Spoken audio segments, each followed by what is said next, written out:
Okay, I wanted to show you this other example of how dividing two whole numbers can actually give us a quotient that is a decimal.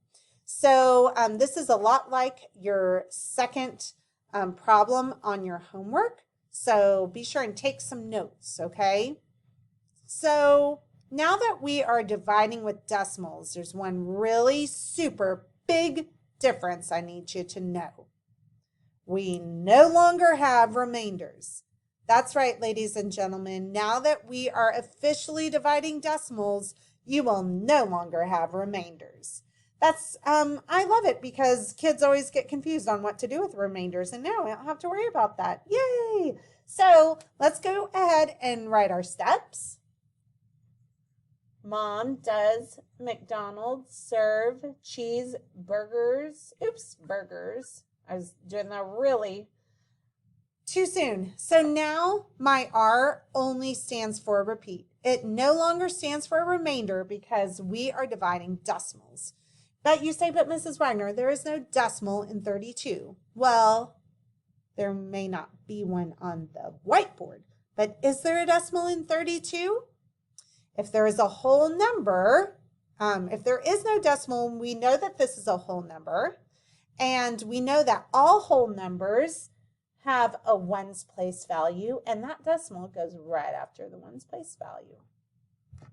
So we could technically go ahead and put that decimal right there in our quotient, just like we did for the first problem. Now let's list our multiples. Thankfully, fives are easy.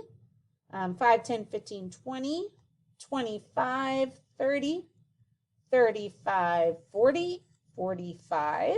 That's as far as we'll go. And once again, super duper important on where we put our answer up top. We can't be willy-nilly writing our quotient wherever we want to because that decimal is super important. And we need to make sure that our places are exactly where they need to be so that they are in close proximity to that decimal, giving our readers and our YouTube viewers the understanding of what our answer is. Okay, so let's go step by step. Can 5 go into 3? Now, Mrs. Wagner, why do you always start with that? Because I want you to put in that placeholder. If we start saying 5 goes into 32 6 times, and we put that 6 over the 3, well, it's really confusing about, is this number 6? Is it 6D? I don't know. It's so confusing. So don't confuse your listeners, your readers, your watchers. Put an X over the 3. Okay? Well, 5 cannot go into 3, but can 5 go into 32? Yes. 32 is bigger, so 5 can fit into it. We're going to say that 5 goes into 32 1, 2, 3, 4, 5, 6 times. We're going to use that 30 multiple. Once again, use it to subtract from 32. And I get 2 as my answer. Well, we've done all our steps. And now we're at the B, bring down. Actually, we're at the C, check. Is 2 less than 5? Yes, so we can keep going.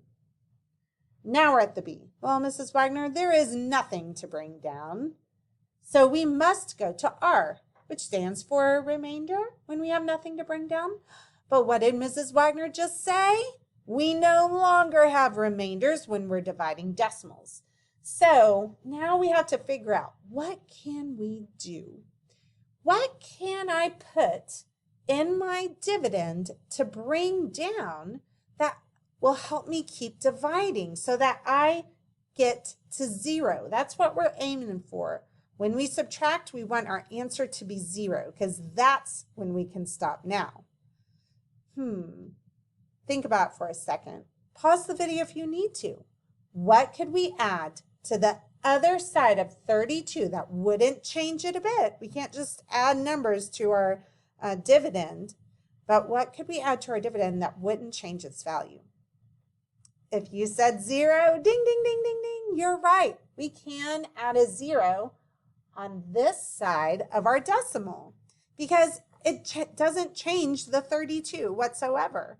Our 32 with 0 tenths is the exact same as 32. So now I can bring down that 0.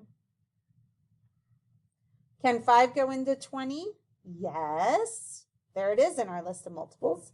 5 goes into 20 1, 2, 3, 4 times. So I'm putting that 4 above the 0.